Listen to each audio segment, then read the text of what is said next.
Ya, ok chicos, esta es la sesión número 11. Vamos a ver el tema relacionado a neurofisiología de células del sistema nervioso, la sinapsis, los sistemas de regulación y el sistema nervioso autónomo. ¿Ok? Listo. Recuerden, tienen sus 15 minutos para llenar el pretest. ¿Ok? Y de igual manera, si todos terminan un poco antes, ya podemos empezar también el tema. Bueno, recuerden, tómense su tiempo para responder las preguntas.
Ya, listo chicos, ya veo que casi ya todos han respondido. Ok, vamos a empezar. Entonces, primero, bueno, recordando, ¿no?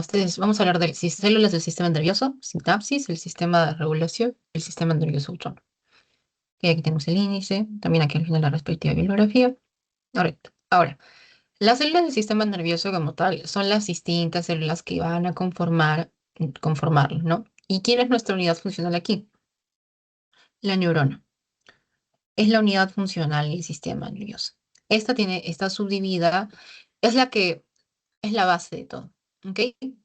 Esta está subdividida en las siguientes partes: cuerpo celular o soma, dendritas, que es lo de aquí, cuerpo celular o soma, esto de acá, cuerpo celular, ya, cuerpo celular, las dendritas, todo lo que vemos acá, listo.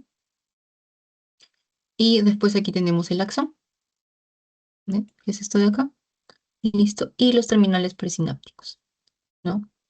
¿Ok? ¿Cuál es su función aquí? Transmitir información mediante señales eléctricas y químicas, y es vital para la comunicación dentro del sistema nervioso entre el sistema nervioso y otras partes del cuerpo. ¿Ok? Las funciones principales son propagación, integración y génesis.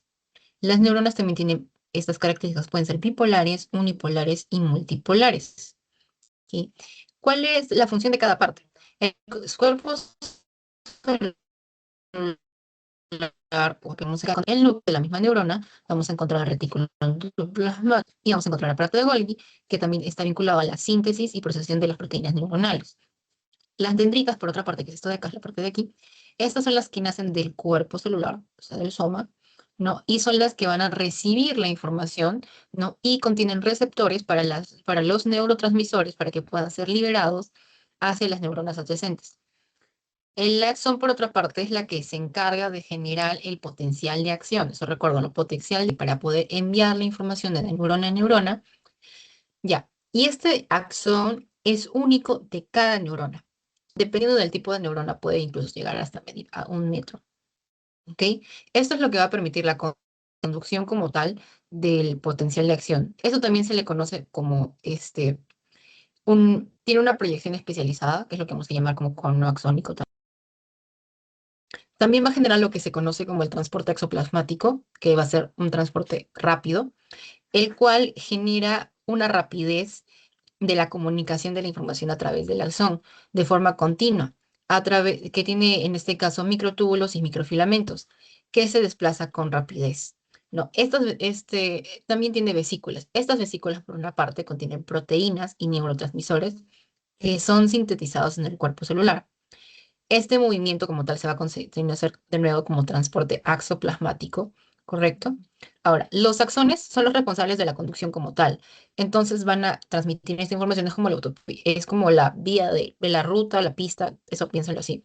Ahora, en el axón vamos a ver aislamientos de mielina, ¿no? Que aumentan todavía la velocidad de la conducción y esto va a generar una interrupción en la vaina de mielina, que es lo que va a también ver que es los nódulos de Rampier. ¿Ok? Ahora, después el terminal presináptico, que es cuando los axones van a alcanzar a la célula objetivo. En este caso puede ser otra neurona, puede ser una terminación que se llamará terminal presináptico, ¿no? En el cual el potencial de acción va a ser transmitido hacia esta nueva neurona, ¿no? Y van a liberarse aquí también los neurotransmisores que van a después vincularse a la sinapsis, ¿ok? Listo. Bueno, ahora, recordando que puede ser bipolar, unipolar, multipolar. Las bipolares suelen estar relacionadas a dónde la vamos a ver en lo que sería el sentido del olfato y la audición. Y, no, perdón, el sentido del olfato, en la vista, en el equilibrio también, y en los ganglios vestibulares, ¿no? Así como también en la retina del ojo, lo podemos encontrar ahí. Por otra parte, las unipolares, ¿dónde las vamos a encontrar? En las ramas dendríticas periféricas, ¿no? Y las multipolares, por otra parte, vamos a encontrar en las motoneuronas y en las interneuronas, ¿correcto? Listo. Y es porque se llaman así porque tienen varios axones, ¿no? Perdón, tienen un axón con una o varias dendritas. ¿Ven esto de acá? Listo. Así como varios hilitos a la vez. ¿Ok? Ahora, las multipolares también las podemos encontrar, como hemos hablado de la motoneurona, la interneurona, en la parte de la motoneurona es donde vamos a encontrar impulsos del sistema nervioso central o también en los ganglios hasta las células efectoras, ¿no? Y por otra parte, después aquí vamos a ver la clasificación según su función, que pueden ser sensitivas, motoneuronas e interneuronas. ¿Ok? La sensitiva es la que va a enviar los impulsos nerviosos, no desde los receptores hacia el sistema nervioso central. ¿Qué es lo que ocurre? Que aquí va a haber, si uno, a través de los sentidos se va a transformar esa energía en impulsos eléctricos hasta llegar hacia los receptores del sistema nervioso central. ¿ok? Esta es por la vía aferente, es somático, es transmisión de sensación de dolor, tacto, presión, etcétera. En la visión, el gusto, el olfato, todo. La motoneurona, como hemos mencionado, estos son impulsos del sistema nervioso central, ¿no? Que van hacia la a la célula efectora. O sea, ya una vez que procesé la información de mi alrededor, la vía sensitiva, la motoneurona efectúa una respuesta. Que puede ser que de repente esquivar algo, retroceder ante algo, o este, tener una respuesta de movimiento hacia algún estímulo por la vía sensitiva, es la respuesta que se maneja a nivel de la motoneurona, ¿correcto? Y la interneurona, o también conocidas como neuronas intercalares, son las que van a comunicar y van a generar una interacción entre las motoneuronas, ¿ok? Hasta ahí estamos claros, chicos. Ven por aquí, por ejemplo, esta grafita. Acá vemos acá la vía motora, vía sensitiva y la interneurona, cómo se comunican una entre otra. ¿Ven? Listo. Aquí vemos justamente cómo hay una relación de los sentidos, lo que se percibe. O sea, no solamente por los sentidos, también podemos saber percepciones en los cambios en los vasos sanguíneos, el aumento de la presión, etcétera. Todo eso aquí se va a elevar hasta a niveles superiores y ahí se va a emitir una respuesta mecánica, a través de las células motor, a través de las motoneuronas. ¿Ok? ¿Se entendió eso también? ¿Sí? ¿Todo claro? Ya, listo. Entonces, una vez hablado esto, vamos a hablar de las otras células, este, la neuroglía, que son las células de sostén del sistema nervioso. ¿Por qué? Porque si bien es cierto, las neuronas son las responsables de estas comunicaciones, de las respuestas, etcétera, también va a tener que necesitar de dónde alimentarse, dónde soportarse, quiénes lo van a relegar en su medio, ¿no? Y para eso tenemos aquí, por ejemplo, la microglía, que es la responsable de la defensa. Elimina residuos celulares y aparte de eso proliferan en actividad cuando hay una lesión de las neuronas. Alguna patógeno, algo que superó la barrera hematoencefálica y tenemos que controlarlo. Por eso está la microglía, que es el macrófago, ¿no? Adaptado. Aquí, listo. ¿Ok? Este es el principal componente de la respuesta inmune y actúa como tal, para eliminar las células muertas. ¿Ok? Hace fagocitosis y hace regulación del ambiente neuronal.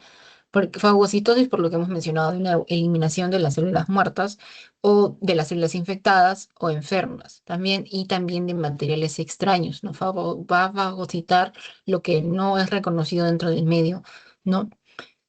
¿Listo? Y ahí tiene la homeostasis. Por otra parte, la regulación del ambiente neuronal es por la liberación de neurotransmisores para estimular la plasticidad sináptica, ¿no? Que colabora también a la plasticidad cerebral. Acordémonos de esto porque quiere decir que nuestro cerebro se va a adaptar con el paso de tiempo a distintas actividades. Por eso es importante tener en cuenta que la plasticidad, neuronal colabora con esto. ¿Listo? Por otra parte, tenemos aquí las macroglías, ¿no? Que están compuestas por, aquí hay un error de tipio, pero no, esto es macro,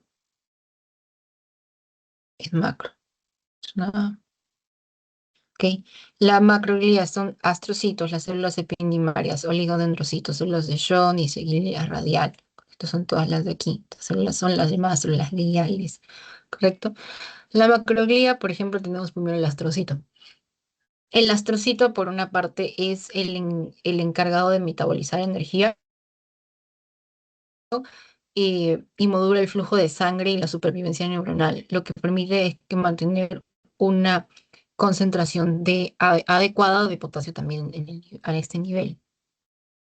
¿Ok? Eso quedó claro, chicos, también. ¿Sí? Listo. Ya. Perfecto. Ahora, el astrocito como tal también provee soporte estructural porque mantiene la arquitectura del tejido cerebral, como hemos visto, la regulación de las concentraciones de potasio, el flujo sanguíneo. El entorno extracelular se mantiene equilibrado, elimina neurotransmisores alterados o como tal liberados de la sinapsis. ¿Listo? También, por ejemplo, también da soporte metabólico, como hemos visto en la parte de la irrigación y la formación del ácido láctico, comunicación sináptica, porque participa para liberación también de glutamato en este caso, que genera, el emisor excitador, ¿no? Y también libera ATP, lo que modula a cierto nivel la actividad sináptica, ¿no? Y colabora también con la plasticidad neuronal, ¿ok? Ahora, también es importante en la barrera hematoencefálica porque contribuye a formar y el mantenimiento de esta, ¿no? ¿Listo? Por otra parte, tenemos los oligodendrocitos, que son estos de aquí. Bien, ¿cómo están? Ya. Mira, el astrocito, como ven acá, del vaso sanguíneo, colabora aquí para que haya flujo hacia la neurona. El oligocito como tal es responsable de la síntesis de mielina, pero del sistema nervioso central. Ojito, sistema nervioso central. ¿Ya? Mientras que las células de Schwann, de las que hemos hablado, son las que están en el sistema nervioso periférico. Entonces, si yo tengo una pérdida de mielina a nivel periférico, células de Schwann. Si yo tengo una pérdida de mielina a nivel central, oligodendrocitos. Y no se olviden de esa diferencia. Ahora, por ejemplo, las células de Schwann, por otra parte, que son las gliales periféricas, las macroglías periféricas, como tal, o también son llamadas células gliales periféricas, son las que rodean los axones, como ven acá, y tanto en el sistema nervioso periférico y a lo largo de las vértebras, ¿no? El principal mantenimiento es, su principal función es mantenimiento y función de estos axones periféricos. Producen la mielina, dan apoyo estructural, hay remodelamiento neuronal, también hacen fagocitosis, pero más que todo de células de Schwann que hacen fagocitosis de restos celulares, ¿correcto? Y detritos neuronales, no neuronas, detritos neuronales, ¿no? ¿Listo? Y también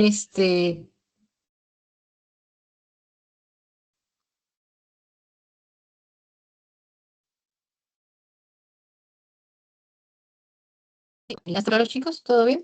Sí. Ujú.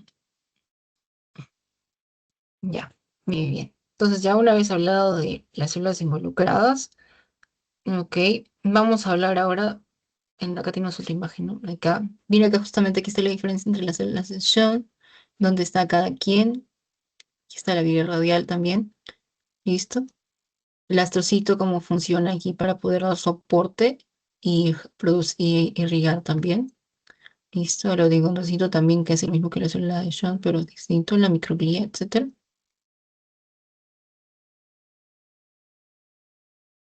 Ujú, ok, listo. Entonces, una vez aclarado esto, de quiénes conforman las células que conforman nuestro sistema nervioso, vamos a hablar ahora de la sinapsis. La sinapsis es el punto de unión de una neurona con la siguiente, ¿ok? Listo. La sinapsis puede ocurrir, por ejemplo, en la médula espinal, con la motoneurona anterior en la médula espinal. O también podemos hablar, por ejemplo, de el envío de la señal que es soma, cuerpo principal, axón, va del soma hacia el nervio periférico y después abandona la médula espinal y llega a las prolongaciones del soma. Es más o menos así como puede viajar el potencial de acción, ¿correcto? Vamos a ver las estructuras dentro de la sinapsis, ¿ok? Listo. Vemos, por ejemplo, que tenemos la pre y la post, ¿ok? Listo, ¿ok? El terminal presináptico, que es lo que hemos hablado, que son, aquí vemos unos botones, los botones terminales, ¿correcto? Que se distancian justamente del soma neuronal, ¿no? Que está más arriba, ¿no? Que está bien alejado, ¿correcto? Y vamos a después tener aquí la hendidura sináptica, que es el espacio que hay entre el pre y el post, ¿ok? En la que la hendidura sináptica, ¿qué es lo que va a generar? Aquí en la hendidura encontramos los neurotransmisores, o sea, los neurotransmisores son liberados a la hendidura sináptica para después llegar hacia la postsináptica, ¿no? Aquí está la pre y la post, el terminal postsináptico, ¿ok? ¿Listo? Para generar la transmisión del potencial de acción y que genere la respuesta que se ha enviado a través de esto, ¿correcto? Ya. Ahora, este distanciamiento es importante, o sea, la distancia entre el terminal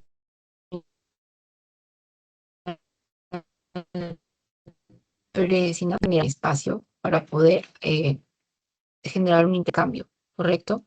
Y genera también la propagación del. ¿Ok? Hay que recordar que este proceso. Ujú. Sí, dime, Cris. Sí, es que no sé si solamente soy yo, pero por rato se entrecorta. Ahí ya, ¿me escuchan de nuevo? ¿Ahora sí se escucha? Ahora sí mejor. Ya. ¿Alguien más? Porque si no lo repito un poco de nuevo. O sea, como para resumirlo de nuevo. Ok, lo que ocurre es que la sinapsis es la unión entre una neurona con la siguiente, ¿correcto? Se va a generar el transporte del potencial de acción. Potencial de acción va a viajar a través de lo que ya sabemos que es el axón hasta aquí, a través del hasta el presináptico, y después la respuesta que va a emitir en el presináptico va a viajar a través de los neurotransmisores liberados que van a estar libres en la hendidura sináptica para después llegar al postsináptico y generar el efecto, ¿correcto? Listo. ¿Eso sí quedó claro? ¿Sí se entendió? Mm,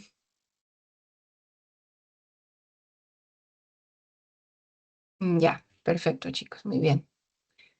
Ya, ahora, en el terminal presináptico vamos a encontrar distintas vesículas, ¿no? Que van a liberar distintos neurotransmisores, ¿no? Porque hay unas vesículas sinápticas donde están almacenados estos neurotransmisores.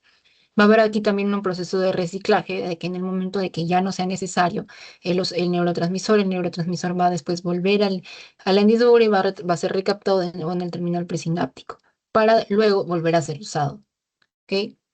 Listo. Ya, ahora, ¿qué ocurre con esta función sináptica? Tiene ciertas características. Puede ser bloqueada, puede convertirse en una cadena repetitiva a partir de un solo impulso. O sea, se pueden emitir una respuesta de manera constante y varias veces a través de un solo potencial de acción. Y puede integrar células para que se originen patrones de respuesta de manera sucesiva. O sea, por ejemplo, yo indico movimiento de levantar y girar el brazo. Así como que levanto mi brazo y lo giro. Eso es una integración de un patrón. Mi patrón es levantar y girar el brazo, ¿no? Porque una cosa es solo levantar el brazo. Sí, levanto mi brazo, pero el patrón sería levantar y girar. ¿Ven? Listo. Otra, por ejemplo, movimiento, una cadena repetitiva de movimientos, por ejemplo, que también puede ser una respuesta. O sea, por ejemplo, hacer esto, y que se haga de manera constante y a la misma velocidad. ¿Ven? O sea, todo lo que indica el potencial de acción que quiera hacer, por ejemplo, esto lo estoy haciendo a través de mi motoneurona, no estoy haciendo movimientos, ¿ve? Listo. ¿Ve? ¿Eso se entendió, chicos, también? ¿Sí? Y también de que pueden ser bloqueados. O sea, va a haber un momento que también voy a decir, alto, ya no quiero hacer esta actividad. Entonces, para detener esta actividad, se agregan otros mecanismos para evitar que se siga repitiendo o para detenerlo y hacer otra actividad, ¿correcto? O tal vez o con fármacos también se puede detener ese proceso que puede estar exacerbado o queremos reducirlo para, por ejemplo, inducir el sueño, etcétera, ¿no? Listo. Ya. Entonces, recordar esto, las vesículas de transmisoras son estas de cuando están los neurotransmisores, que pueden tanto ser excitadas o inhibidas, ujú, y pueden excitar o inhibir el postsináptico. También recuerdan eso de acá, porque el postsináptico va a ser donde se van a efectuar las respuestas. Esta respuesta puede ser excitatoria o inhibidora, ¿no? Ujú. O por ejemplo, no, que estaba levantando mi brazo y decido inhibir la respuesta y solo bajarlo. Ya, eso por ejemplo. Ahora, ¿este proceso consume mucha energía? Sí, es importante la presencia de ATP, correcto. Es un proceso que requiere ATP también, ¿ya? Y esto también implica una despolarización y una repolarización constante, ¿no? Y genera un cambio en la permeabilidad en, en el postsináptico. Ok, listo. Ahora, tenemos dos tipos de sinapsis, ¿correcto? Eh, En la sinapsis puede ser química y eléctrica. La sinapsis química es la que nosotros usamos con gran frecuencia, o sea, es la que tiene mayor actividad en nuestro cuerpo, ¿ya? Em, ¿Ahora dónde está esta imagen de aquí? Ujú. Sí, aquí está, listo. Se usan los neurotransmisores, tenemos las proteínas receptoras en el postsináptico, tenemos señales unidireccionales, eso recuérdenlo, es una señal de ida, no hay vuelta. O sea, yo activo A y B y tengo que seguir hacia C y D. Yo no puedo retroceder de B a A. ¿Correcto? Y la transmisión es específica y focalizada. Quiere decir que va a haber neurotransmisores especializados para generar tal grupo de estímulos, y si yo activo otro neurotransmisor, yo no voy a tener, por ejemplo, este tipo de respuesta. ¿Ok? Listo. Ahora, la neurona presináptica es donde se secreta el neurotransmisor, la posináptica es donde actúa el neurotransmisor, eso téngalo en cuenta. No, la comunicación unidireccional de A a B y no hay vuelta. Y esto también es una ventaja porque va a permitir la realización de múltiples actividades, ¿no? Y sobre todo que puede generar una comunicación hasta las vías periféricas también, que es importante. ¿Cuáles son los receptores? En su mayoría los canales iónicos, o sea, receptores ionotrópicos, están en el posináptico, ¿correcto? Pero también podemos tener receptores metadotrópicos, que son receptores de segundos mensajeros, ¿ok? ¿Correcto? Listo. Y aquí, por ejemplo, en el receptor presináptico tenemos la proteína receptora, ¿no? De la respuesta. ¿Ve? Recuerden que tenemos las mitocondrias, las vesículas presinápticas que son estimuladas, el potencial de acción y de aquí los efectos. Por otra parte, tenemos la sinapsis eléctrica. Esta sinapsis eléctrica, ay, ahí está, ok, listo, es una respuesta de ida y vuelta. Quiere decir que puedo devolver de B a A sin ningún problema.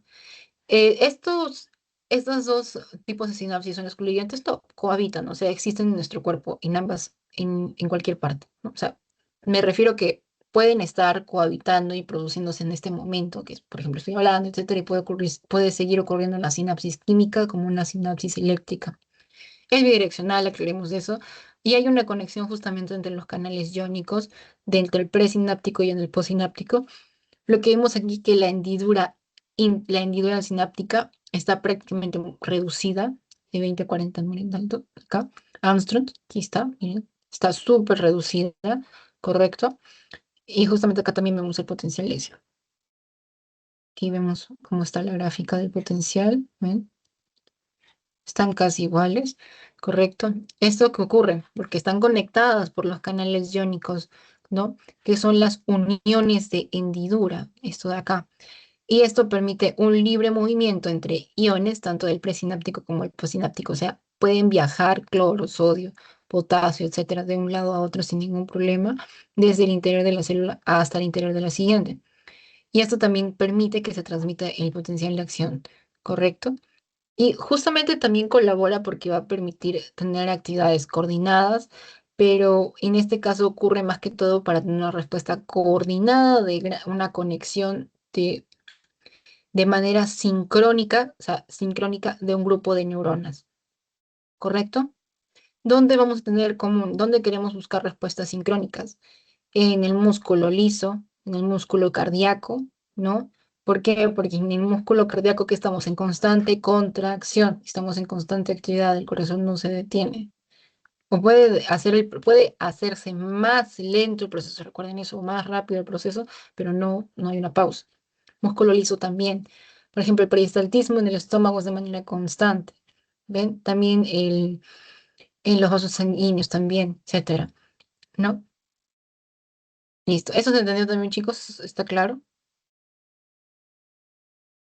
Ya. Y por ejemplo, que lo que ocurre es que hay una conexión entre semejantes, hay unas uniones, por ejemplo, en las fibras de músculo liso, de hasta la siguiente fibra del músculo liso, ¿no? ¿Ok?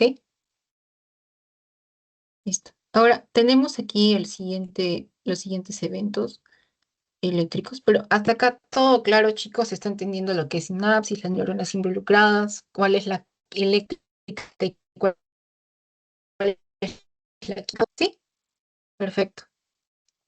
Ya. Entonces, ahora vamos a ver los eventos y los fenómenos eléctricos de la actividad neuronal. ¿Por qué? Para esto se va a generar mi potencial de acción, ¿no? Primero va a haber, como sabemos, hay un equilibrio entre el intracelular y el extracelular y hay una variación de la concentración de los iones, ¿correcto? Y eso es lo que vemos justamente aquí. ¿Ven? Vemos como justamente aquí en el extracelular hay tanto potasio, en el cloro y sodio, y en el intracelular la concentración es distinta, y vemos también cómo es el equilibrio de las cargas, ¿no? Listo. ¿Ok? Ya. Lo que ocurre primero es que en el potencial de membrana en reposo, cuando la membrana está en equilibrio, va a estar a menos 65 milivoltios. Luego va a ocurrir un cambio debido al factor excitador que viene de acá, que estimula la entrada de sodio. Entonces el medio se torna positivo y se vuelve de menos 45 milivoltios. Esto va a generar lo que es la propagación del potencial de acción a través del segmento inicial de la acción, el axón, que esto es nuestro estado excitado, ¿correcto? Listo, porque recuerden esto. Mientras esté en un nivel negativo, lo que va a generar que es menos excitable, no vamos a tener potencial de acción que se va a poder propagar. ¿Listo? Entonces, en el medio interno, una vez que se activa esta bomba por el factor excitador, la bomba a través del paso de sodio, recuerden quién es esto, la bomba sodio-potasio, es la que mete el potasio, este, es lo que va a contribuir acá, bomba sodio-potasio. Entonces va a entrar sodio aquí y esto va a generar que se aumente el potencial, digo, que se reduzca, perdón, me mareé. O sea, que se torne positivo el medio y se vuelva a menos 45 de menos 65 y llegue a menos 45.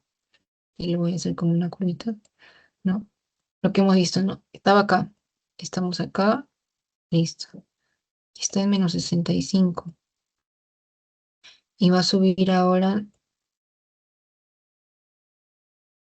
está el medio acá, listo. Está en menos 65, esto de acá, y tiene que subir después a menos 45. ¿Listo? Y esto va a generar el estado excitado para que se libere el potencial de acción.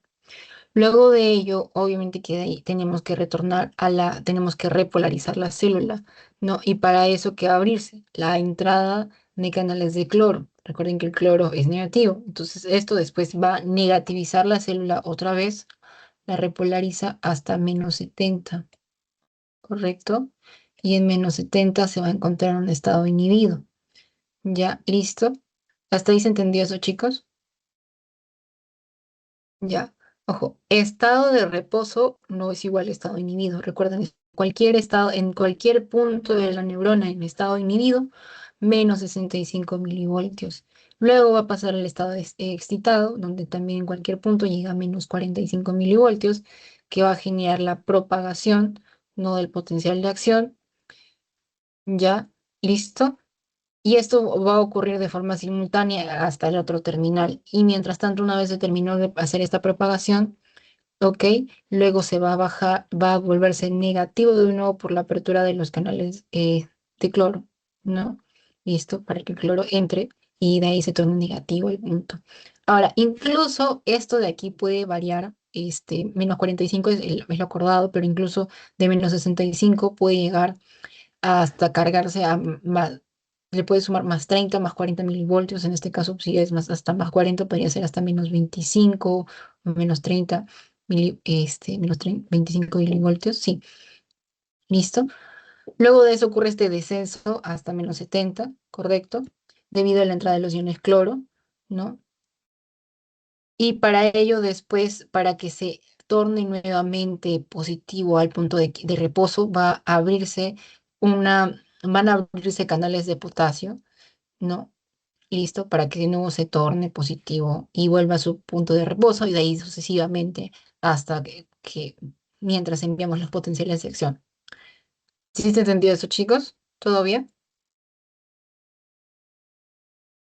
Ya, listo.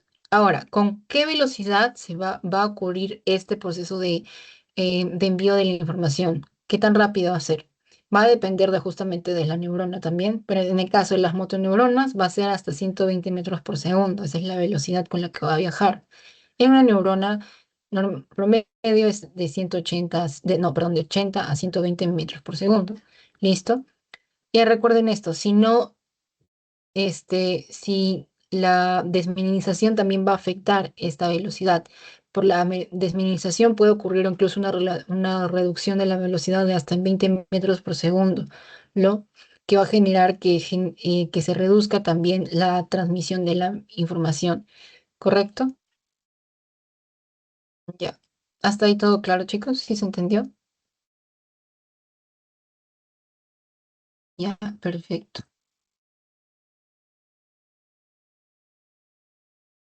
Ya,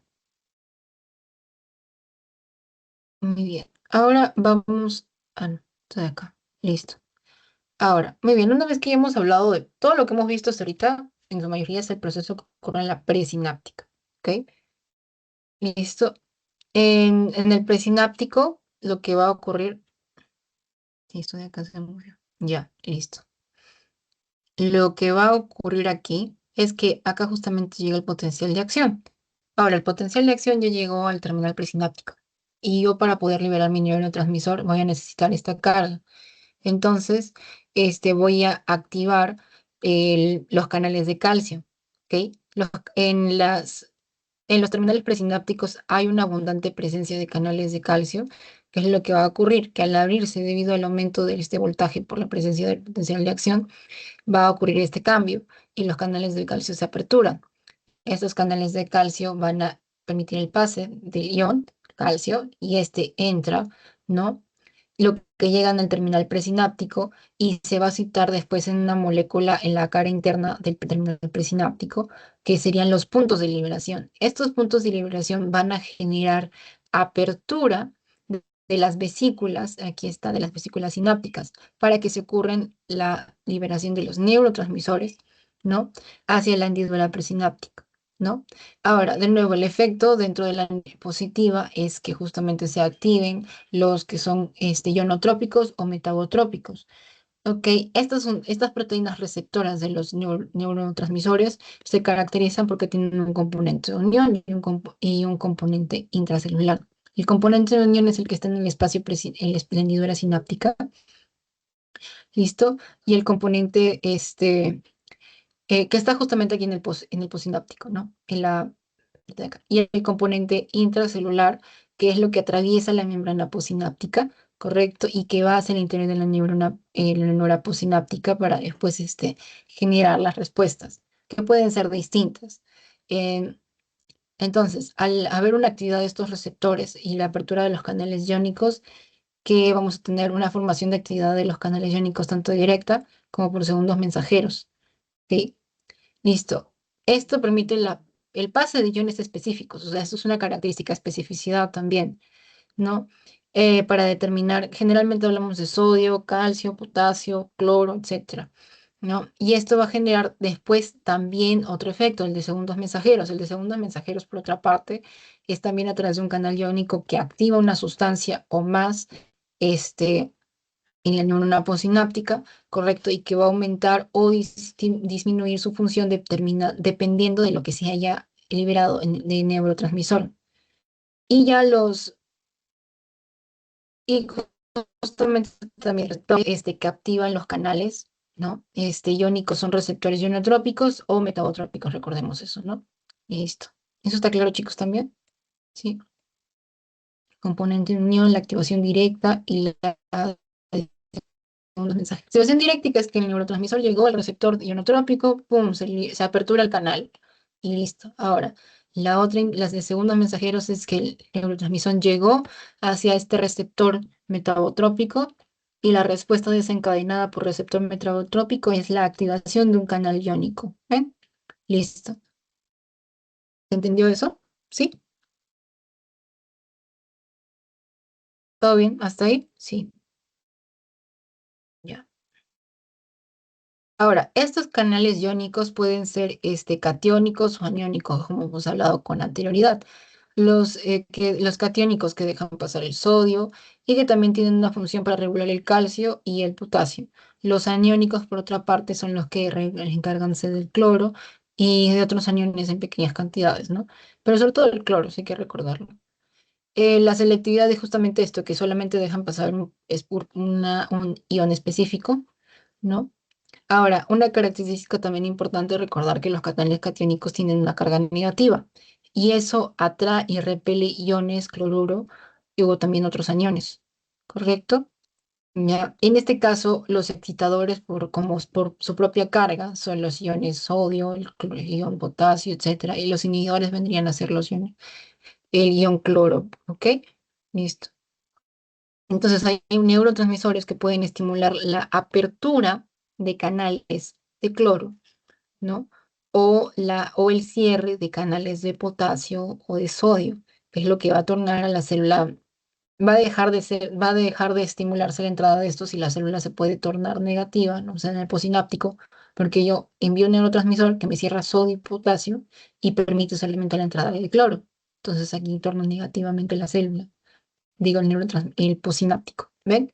O en todo caso puedo también liberar un neurotransmisor que cierre el canal de cloro, correcto, y que solamente ingrese sodio y potasio y calcio, o que solamente ingrese calcio. ¿Ven? Listo. Ya, ahora, ¿por qué es importante cada uno de estos? Por ejemplo, ya hablando ahora de los segundos mensajeros, el segundo mensajero donde tiene mayor actividad. Estos tienen una relevancia en los procesos de la memoria para cambios prolongados, porque si damos cuenta, como hemos mencionado con anterioridad, estos procesos son rápidos y tienen que ocurrir de manera inmediata. Los segundos mensajeros toman un poco más de tiempo y son de actividad prolongada. ¿Ok? Este es el citoplasma. Ahí dejé el dibujito con esto para que se vea. Este es el citoplasma. ¿Ok? Listo. Donde está aquí justamente es la membrana. Aquí tenemos acá los receptores y acá tenemos el GTP, el ADP, digo GDP, el GTP, etcétera, y sus distintos efectos. Como recordamos, yo puedo estimular un segundo mensajero, ¿no? Para que aperture un canal, pero también, ¿qué más puedo tener? La activación de enzimas, ¿no? O puedo también la activación de enzimas intracelulares para activar un proceso con mayor velocidad a nivel intracelular. O también estimular la transcripción génica. Puedo estimular un neurotransmisor que tenga un efecto sobre la transcripción para que sea más rápida, ¿no? O puedo estimular para que haya un pase de la comunicación de la información más rápido, etcétera. Ujú. ¿Todo está ahí claro, chicos? No, y recuerden sobre todo que esto es para procesos prolongados, ¿no? Y que pueden tener cierto efecto durante meses. En este caso, muy importante el uso de segundos mensajeros para la memoria. ¿Ok? Listo. Ya. Ahora, ¿yo cómo voy a inhibir, por otra parte, un posináptico? Recordemos eso, con la apertura de canales de cloro, ¿no? La membrana se torna negativa, a haber un aumento de la conductancia para estos iones y se van a activar enzimas metabólicas que inhiben estas funciones, ¿no? Y generan más receptores para esto, ¿correcto? ¿Sí se entendió, chicos? ¿Sí?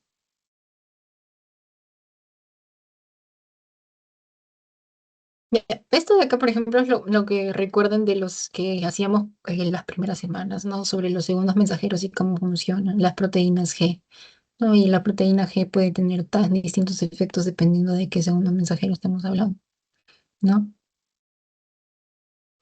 Ya, listo. Ahora, vamos a hablar aquí de los neurotransmisores. Los neurotransmisores como tanto son los que ayudan a la transmisión de acción rápida y también son moléculas pequeñas.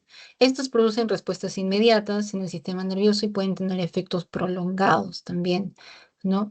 Estas envían señales de transmisión desde el encéfalo hacia los músculos, por ejemplo, o hacia también, si no es el músculo, puede ser a un órgano, ¿no?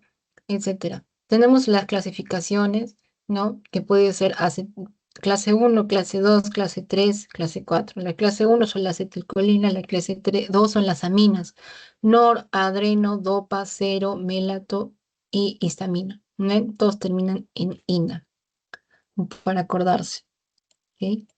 Todos son aminas. Listo. Los amiácidos del grupo 3. Ácido aminobutírico, lisina, glutamato y aspartato. Y los del grupo 4, que son el ATP, el ácido galactinoico, el óxido nítrico, el monóxido de carbono. ¿Correcto? Ya. Por otra parte, tenemos aquí los neuropéptidos, que son sustancias que no son sintetizadas como tal en el citoplasma de los terminales presinápticos, pero se forman en los ribosomas del soma neuronal. ¿Ok? O sea, del soma de la neurona, no en el posináptico, pero se llega a integrar también. Estas tienen, por ejemplo, efectos también prolongados, ¿no?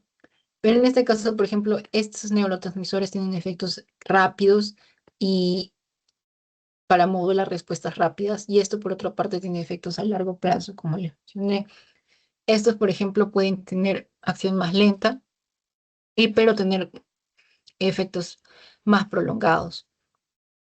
Por ejemplo, puede generar, por ejemplo, que tenemos péptidos hipofisarios, ¿no? La hormona adenocortropina, hormona estimulante de melanocitos, prolactina, hormona luteinizante, etcétera. También tenemos las hormonas liberadoras de tirotropina, liberadora de hormona de luteinizante. Todo esto de acá, si bien estos tienen efectos hormonales que estimulan la activación por ejemplo, la prolactina, por estimulación de producción eléctrica, etcétera, ¿no? Miren también, por ejemplo, presentes de otros tejidos, angiotensina 2, insulina, glucagón, ¿ok? Todo lo que está aquí en la lista. ¿Ok? ¿Eso se entendió también, chicos? ¿Todo claro? ¿Sí? Ya. Entonces, ahora vamos a hablar justamente de la síntesis y degradación de las aminas. De aquí donde viene justamente esto de acá. ¿De dónde vamos a obtener adrenalina, noradrenalina, dopamina, serotonina, melatonina y gestamina? ¿Correcto? Vamos a tener justamente aquí una regulación de su síntesis. Entonces, aquí primero, quiero hacer zoom, ¿me dejo? Miren. ¿Ve? Esta síntesis de serotonina para tener melatonina, por ejemplo. Ven cómo está involucrado todo y esto, por ejemplo, es de dopa para tener al final adrenalina, ¿ok? Y otros derivados. ¿Ven? Listo. Ok, por ejemplo, adrenalina, noradrenalina, etcétera, y dopamina. ¿Qué es lo que ocurre aquí? La tirosina se va a convertir en L-dopa. ¿Y por qué razón se va a convertir en L-dopa? Por el efecto de la dopa descarboxilasa, que se está encima de acá. Listo. Ahora, después la L-dopa, si se encuentra con la dopamina beta hidroxilasa, que es lo que le sigue aquí, esto donde va a estar en el terminal de las vesículas, perdón, en el terminal, en el núcleo denso del terminal nervioso, en las vesículas pequeñitas que están ahí. Listo. Se convierte en justamente en noradrenalina. Acá. ¿Sí? Listo.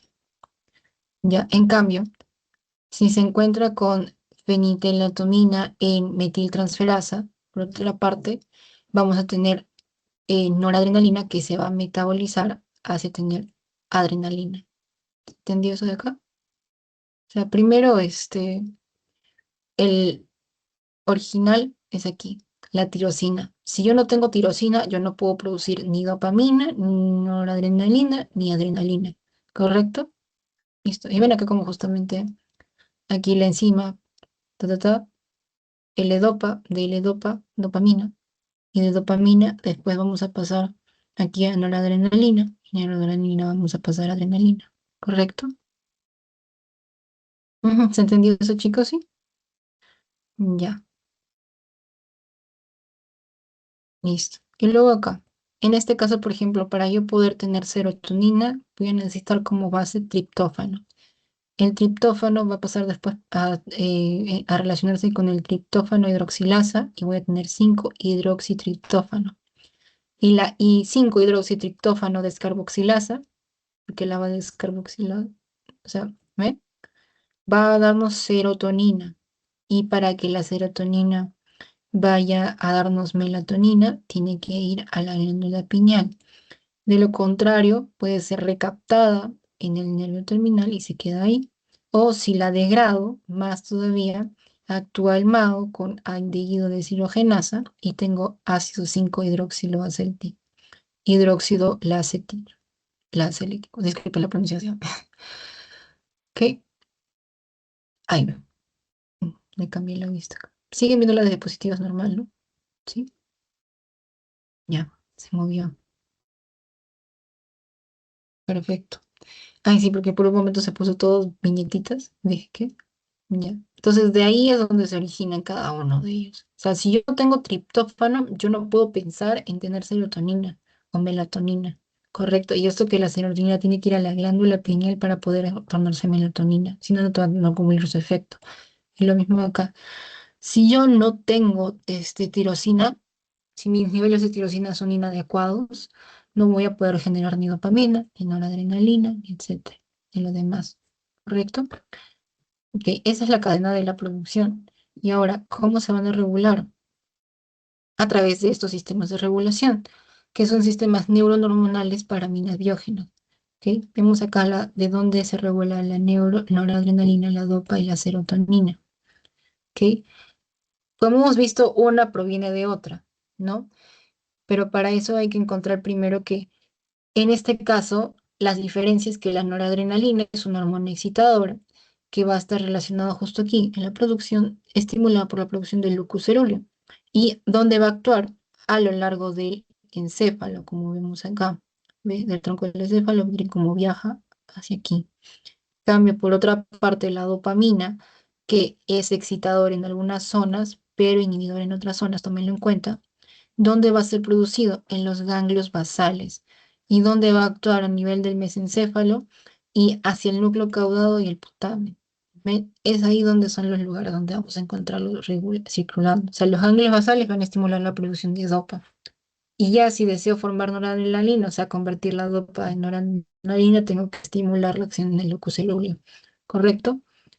Por otra parte, después tenemos la serotonina, que en este caso tiene a ser producido por las neuronas serotoninérgicas del cerebro y del tracto gastrointestinal. Esto es importante, ¿no? También depende de lo que tengamos en la dieta. O sea, por esa razón, también a veces cuando tenemos situaciones de estrés o algo, se puede ver perjudicado también nuestro sistema entérico, de lo que vamos a hablar más adelante, ¿correcto?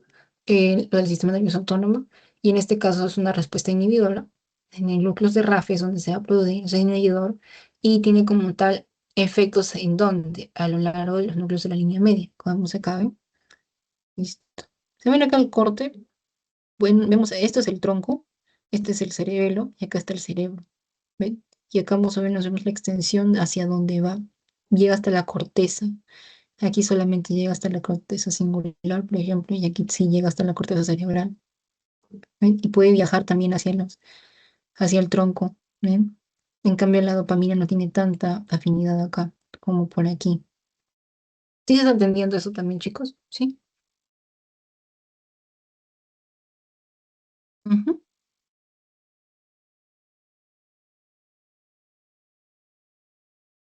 Ya, entonces recuerden, la noradrenalina es una hormona excitadora que, mientras tanto, en comparación con la dopa o con la serotonina, que tienen una regulación inhibidora, ¿no? En algunas zonas como en otras no. ¿Listo? Ok, ya. Y recuerden que sin serotonina tampoco no tenemos melatonina, que ayuda como parte de la regulación de los ciclos del sueño. ¿Ya? Ok. Luego tenemos el sistema de la acetilcolina. ¿Ok? La acetilcolina se produce en las neuronas gigantocelulares o células gigantes que tienen una dirección ascendente en el encéfalo y es disidente a través de los fascículos retroespinales hacia la médula espinal. ¿Qué dice? Entonces la acetilcolina va hacia arriba y va hacia abajo. ¿Ok? Vemos acá justamente una comparación de la distribución y los efectos. Miren cómo va la noradrenalina, va tanto hacia el encéfalo como hacia el tronco. La serotonina, por otra parte, también tiene, tiene cubre bastante los ganglios basales, pero también llega hacia la corteza. Por otra parte, miren aquí la acetilcolina, tiene más que todo efecto aquí en el fornix, en el cíngulo, y también miren cómo baja también hacia el tronco y después va a dirigirse hacia la médula espinal. Perfecto. Ya, hasta ahí se está entendiendo, chicos, también. En este caso, ¿cuál es la acetilcolina? Porque es importante. Primero, porque es un transmisor para uno en la unión neuromuscular y en el sistema nervioso autónomo, es lo que los va a permitir la vinculación, ¿no? Ahora, estas células gigantes son del área reticular excitadora. Ok, pero ¿dónde? Justamente del encéfalo, como hemos mencionado aquí, pero también va a estar en la protuberancia. ¿Ok? Estas, este, Estas también va a llegar hasta las zonas terminales en el sistema nervioso autónomo y va a activar también neuronas colinérgicas que traducen la respuesta también al sistema nervioso para que pueda estar despierto y excitado. ¿Ok? ¿Se entendió también eso, chicos? Entonces puede llegar a los niveles más altos como también a las zonas periféricas. Eso es importante. ¿Ok? Entonces, ya una vez hablado de quiénes componen y cómo se transmite la información, vamos a hablar ahora de la división del sistema nervioso, o sea, el universo sistema nervioso. Vamos a dividir los sistemas nerviosos periférico y sistema nervioso central. El sistema nervioso central tiene una subdivisión, que es el sistema, que vamos a hablar lo que es el encéfalo y la médula espinal. El encéfalo es donde tenemos el cerebro, cerebelo, el tronco del encéfalo y la médula espinal, que digamos que es el punto de control también para poder después hacer las distintas ejecuciones de actividades, etcétera. Y por otra parte tenemos el sistema nervioso periférico. Este sistema nervioso periférico tiene dos divisiones, el somático y el autónomo. El somático es lo que vía las vías sensitivas, los nervios motores y los nervios mixtos. Y el sistema nervioso autónomo, por otra parte, es la vía nerviosa que gira en torno al sistema nervioso simpático y parasimpático. ¿Ok?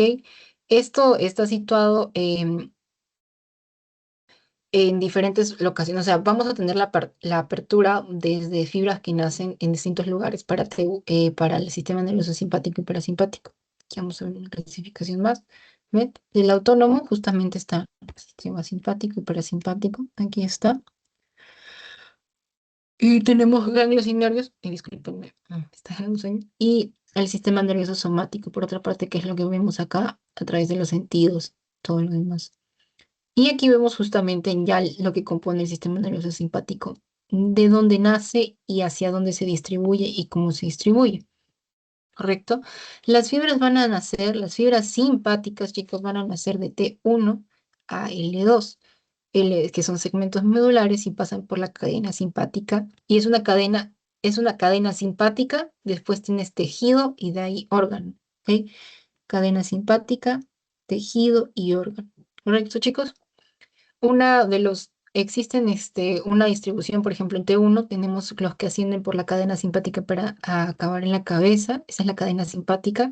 Después tenemos los que tienen terminación en el cuello, por acá. Por aquí está de T1 a L2, justamente aquí ya vemos. Después tenemos los que se originan de T3, T4 y T5, hasta T6 que terminan en el tórax, lo que vemos por acá. Listo, después lo que vemos acá, T7, T8, T9 y T10, que terminan en el abdomen, por aquí, listo. Y después lo que vemos acá en T12 hasta L2, que terminan en las piernas, por acá, ¿ok? Listo. Ahora, estas cadenas simpáticas son paravertebrales y están interconectadas con los nervios raquídeos en las zonas laterales de la columna vertebral. ¿Listo? Los ganglios paravertebrales, que eso vendría a ser uno ganglio celíaco, mesentérico superior y aórtico renal y mesentérico inferior o epigástrico. Aquí está, miren, mesentérico inferior, ganglio aórtico renal, aquí está. ¿Ven? El mesentérico inferior o hipogástrico justamente aquí. Y tenemos aquí el gástrico mesentérico superior. Y también tenemos el celíaco. Celíaco cubre hígado, estómago, páncreas.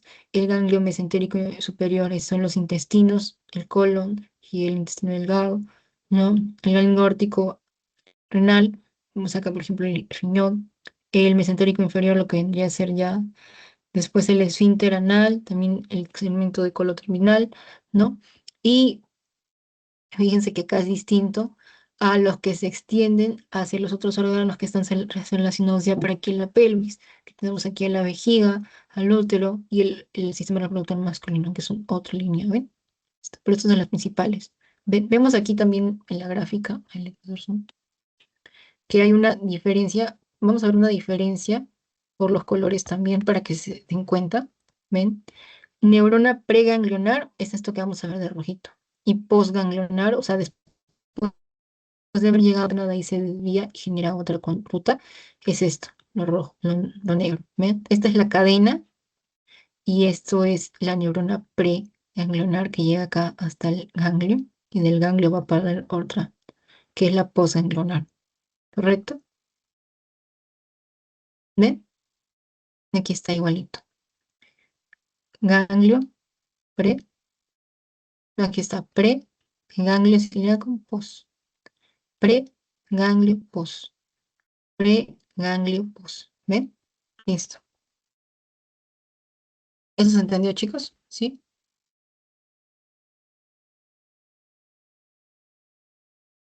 Ujú. Ya, entonces las vías simpáticas de cada uno se dirigen desde la médula hasta el tejido estimulado, pero a través de ese proceso, que por lo tanto va a haber distintas neuronas que van a generar, o sea, va a llegar aquí la respuesta la neurona, la médula espinal, la neurona preganglionar, que va a viajar viniendo a través del nervio raquídeo, después va a llegar aquí al ganglio, y del ganglio se va a generar justamente esta neurona postganglionar, vamos aquí, y después se va a generar un efecto que de ahí va a retornarse a través de las terminaciones sensitivas que van a viajar directo hasta aquí, hasta el nervio raquídeo, en acá, y después va a llegar aquí justamente a la médula espinal. ¿Se entendió eso también? ¿Sí? Ya. Ahora, lo que va a ocurrir es que va a haber una sinapsis en las neuronas simpáticas postganglionares, justamente de acá, en el ganglio al que llegue. O sea, este es el ganglio. Aquí va a haber una comunicación.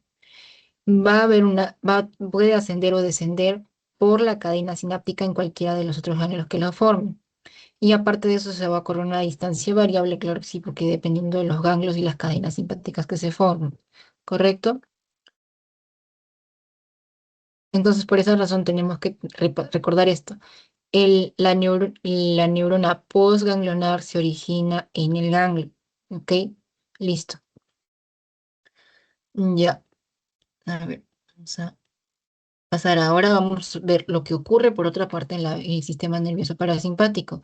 Estas fibras se originan en el sistema nervioso central a través de los pares 3, 7, 9 y 10. ¿Correcto? Estas, aparte de eso, ocurren del medio del tercer nervio, aparecen también del segundo y tercer nervio raquídeo sacro. Aquí, listo. Y también y los nervios sacros primero y cuarto, también acá. Ok, listo. Es de dónde van a provenir. En cambio, por ejemplo, aquí se originan cadenas simpáticas, como vemos acá, pero aquí no. Aquí se origina del nervio y de ahí se hace una extensión. O sea, por ejemplo, vamos que el nervio vago tiene un gran recorrido y vemos acá que cubre, por ejemplo, corazón, estómago, perdón, corazón, estómago, intestino delgado, intestino grueso. También aquí los que provienen del sacro.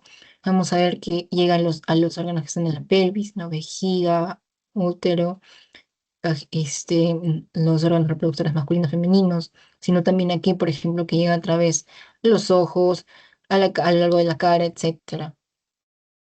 ¿Listo? En este caso, las provenientes del tercer par craneal, por una parte, van a llegar hacia dónde? Hacia el esfínter de la pupila y el músculo ciliar del ojo, ¿ven? Y justamente llega a lo que conocemos como el ganglio ciliar, ¿correcto? Los del séptimo par craneal van dirigidos a la glándula lacrimal y van primero al ganglio, aquí está, ay, quiero hacer zoom. Aquí están, llegan hacia el ganglio también y llega después a las glándulas lacrimales. Igual también en el séptimo también llega el ganglio submandibular para llegar después a las glándulas submandibulares y sublinguales, ¿no? Igual lo mismo aquí con el noveno par que llega hacia este ganglio y llega también a las glándulas parótidas, ¿ven? O sea, acá hay como un punto para los ganglios, salvo aparte del décimo par y también los que vienen de los nervios sacros, ¿correcto? Usualmente va a haber un recorrido ininterrumpido, en este caso en el par 10 y en los sacros, ¿no? Pero por otra parte, las postganglionares van a aperturarse más que todo aquí en los ganglios que están aquí del tercero, del séptimo, del noveno, ¿correcto? ¿Listo? Pero también vamos a ver aquí, ay, no sé muy bien. Ven acá estas líneas negritas, como dice la organización postganglionar, aquí también. ¿No? Ya, entonces, estos Estas postganglionares, ¿de dónde van a provenir? Lo que va a ocurrir es que van a salir a partir de la pared de los órganos, ¿correcto? En la pared del órgano, que no es igual que en el simpático que teníamos un ganglio, ¿no? Que estaba aquí en la periferia, que donde va a salir el postsináptico. No, postganglionar, no, aquí va a haber directamente, en la mayoría de los casos, esto que va a estar en la pared del órgano, y de ahí va a salir el postganglionar, ¿ok? Listo. ¿Todo está claro ahí, chicos? ¿Se entendió eso también? ¿Sí? Ya, perfecto. Sí, sé que el tema es un poquito extenso, ¿ok? Pero ya nos faltan pocos diapositivas, creo. Muy bien. Entonces, una vez ya entendido de dónde a dónde es el recorrido, vamos a también entender los receptores en los órganos efectores. Primero tenemos en cuenta que vamos a tener los receptores de acetilcolina, que hemos hablado, que es que justamente es el que va a ir tanto a niveles superiores como inferiores, y vamos a ver que tienen tanto receptores nicotínicos como receptores muscarínicos. Estos receptores, como tal, son los que permiten una comunicación. En este caso, los nicotínicos se caracterizan porque son ionotrópicos y los muscarínicos son metabotrópicos. Estos dependen justamente eh, de una respuesta que va a ser en este caso rápida en los nicotínicos y lenta en los muscarínicos, ¿correcto? ¿Y dónde vamos a encontrar una gran actividad de los nicotínicos? En la unión neuromuscular, en los ganglios autónomos, y esto es más que todo excitador, su mayoría. En cambio, los muscarínicos pueden ser excitadores o inhibidores. ¿Ven la diferencia? O sea, si me hablan de un receptor de acetilcolina inhibidor, de frente voy a pensar en muscarínico. En cambio, si yo pienso en un activador, puedo pensar, excitador, activador, puedo pensar en nicotínico o muscarínico. ¿Correcto? Ahora, ¿por qué es importante aquí? Porque la acetilcolina se va a secretar, se va a sintetizar también en las terminaciones finales, ¿no? Y se va a almacenar también en estas vesículas que están justamente en estas vesículas, en el presináptico, hasta que sean liberadas, ¿no? Ya, ahora, una vez ya hablado más que todo de quién es quién, nicotínico, muscarínico, vamos a hablar de los subtipos. En este caso, por ejemplo, los muscarínicos podemos hablar del 1 al 5, ¿ok? Esto, por ejemplo, es que todo que el 1 muscarínico M1, M3 y M5 son los que se activan por proteína GQ, eso no lo olviden, y aumentan la concentración de calcio intracelular. ¿Ven? ¿Listo? Por otra parte, aquí está, por ejemplo, ¿ve? Ay, mutaron. Ya, listo. Son los receptores. Por ejemplo, el M2 y el M4, por otra parte, son los que se activan por GI, o sea, proteína GI. ¿Qué es lo que ocurre? Que va a reducir la producción en el AMPC cíclico y por lo tanto tiene un efecto inhibidor. Entonces, si me dicen que es un muscarínico inhibidor, pienso en M2 y en M4. Si pienso en un excitador, o aumento de la actividad de la unión, puedo pensar en M1 y en M2 y en M5. Ujú. Y entonces la acetilcolina va a ser como tal el que desencadene estas cascadas de respuestas, dependiendo justamente de qué receptor muscarínico o nicotínico se activa. ¿Ya? Listo. Eh, en este caso, los receptores ionotrópicos nicotínicos, por otra parte, van a estimular la apertura de canales de sodio y de canales de potasio, que va a generar una despolarización de la membrana celular. Correcto, y esta despolarización va a generar una respuesta rápida y excitatoria. Por esa razón son excitatorios. Correcto, ya, listo. Hasta ahí de nuevo, todo claro, chicos, ¿se está entendiendo esto también? Sí, ya, perfecto. Sí, todo bien, Adriano, todo bien los demás, correcto, ya. Ahora vamos a hablar también de los receptores adrenérgicos.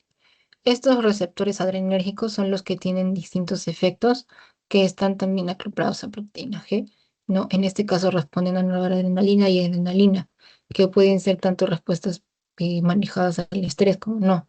Vemos que los receptores alfa tienen, por ejemplo, efectos vasoconstrictor, dilatación, relajación del intestino, contracción del esfínter intestinal, contracción pilórica, etcétera, y los betas son esto. Esto sí recuérdenlo bastante porque les van a preguntar hasta toda la carrera, la verdad.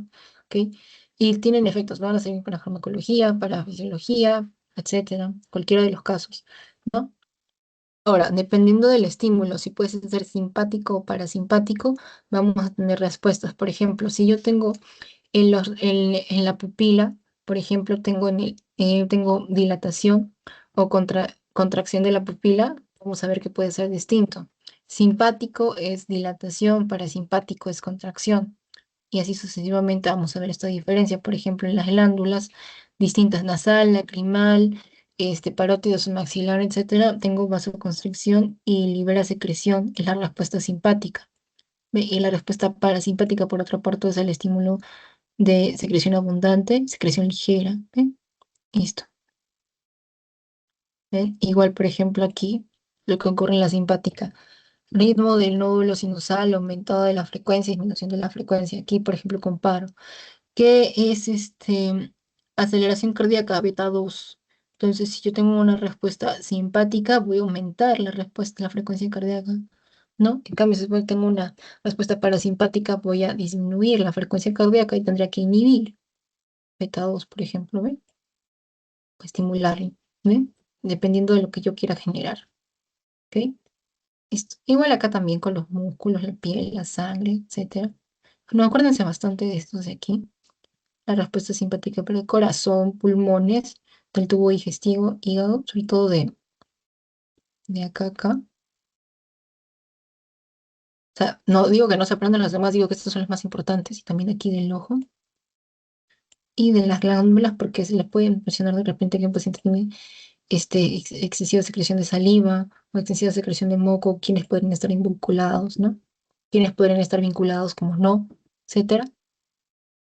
Y luego vamos a hablar aquí del sistema nervioso entérico, el sistema entérico, ¿ok? Sistema entérico, no sistema nervioso entérico, no, el sistema entérico.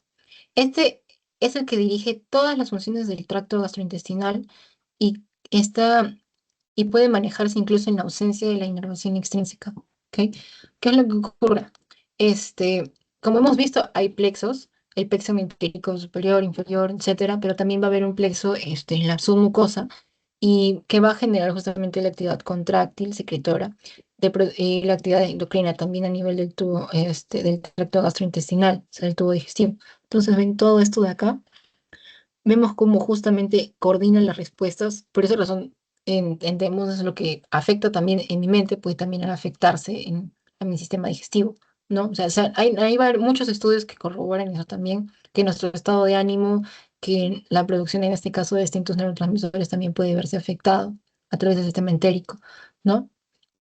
Los ganglios que son aferencias procedentes del sistema nervioso simpático y parasimpático, ¿correcto? Que van a modular la actividad aquí, ¿ven? Listo, simpático y parasimpático, ¿no? Al recibir información como tal, directa desde los mecanorreceptores distribuidos a través de los plexos, ¿no? También a través de los quimiorreceptores de la mucosa, ¿listo? Van a generar una información, envío de información sensitiva a través de justamente la eh, simpática, parasimpática, ¿no? Por el músculo liso y a través de las células secretoras endocrinas. Entonces, esta información se transmite por los ganglios y va a después llegar hacia a las interneuronas y se va a enviar una información del cerebro también. ¿Correcto? Y aquí también tenemos una tablita resumen de cómo es la sustancia, acetilcolina, noradrenalina, péptidos, etcétera, y sus efectos, ¿ven? Ujú. Listo. Y eso sería todo hasta hoy, chicos. Esta es la bibliografía también. Denme un minutito. Hasta ahí todo claro, todo bien, todo se entendió. Todo ok. Ya, listo. Entonces voy a pasarles el post-test. Minutito.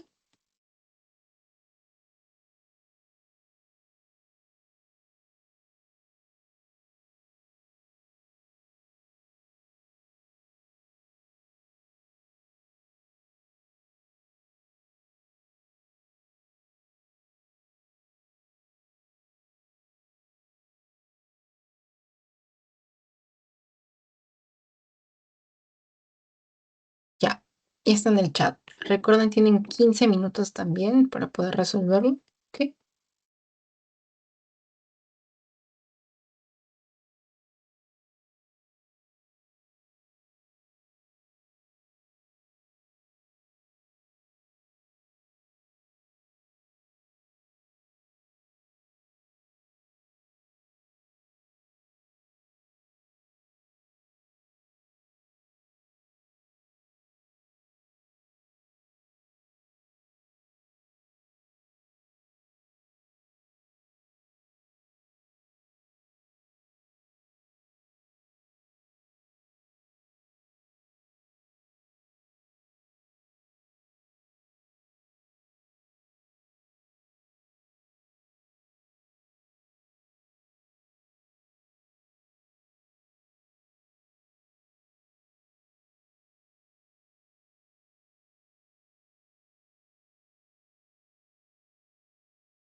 Aquí, chicos, ya en un momentito.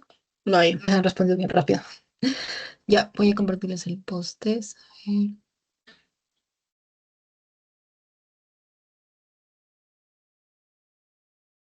Ok, listo, chicos. Ya, por ejemplo, aquí la primera pregunta. En la premisa uno y la premisa 2. ¿La dopamina se forma a partir de levodopa? Sí. ¿La dopamina puede convertirse en noradrenalina si hay dopamina B hidroxilasa? Sí. Acá recuerden quiénes son quienes van a hacer la degradación para que se obtenga tal, tal. Les recuerdan dopamina, noradrenalina, adrenalina vienen del mismo, ¿no? Sin tirosina tampoco no puedo tener ambas, ¿correcto? Entonces están relacionadas, pero verdaderas sin relación, no, y falsa de la primera, falsa de la segunda. No. La unidireccional de la sinapsis química se debe a, listo, los neurotransmisores solo se liberan desde las neuronas presinápticas. Y listo. ¿Ven? La sinapsis eléctrica se diferencia de la química porque permite el paso directo de iones entre las neuronas. También en la química necesitas un neurotransmisor para que recién se pase, para que pueda recién pasar el ion, pero que no viene de una neurona a otra, sino que está en el extracelular, en la hendidura sináptica y circulando. ¿Cuál de las siguientes partes de la estructura está correctamente asociada al origen del sistema simpático? Correcto. T1, T2. Esto de acá, por ejemplo, esto estaríamos pensando en parasimpático también, ¿ya? Y esto, por ejemplo, estaríamos entérico, ¿ve? Un paciente llega con midiasis, taquicardia y sudoración profusa después de recibir una inyección de adrenalina. Esto se explica por lo siguiente, los efectos de los receptores adrenérgicos alfa y beta. Recordemos que en la midriasis sería de la pupila, no taquicardia, también hemos visto y justo les expliqué los beta, no la sudoración también. ¿Bien? ¿Listo, chicos? Ya. ¿Alguna duda, consulta, alguna pregunta que deseen que aclare? ¿Algo que no hayan entendido? ¿Todo bien, todo claro?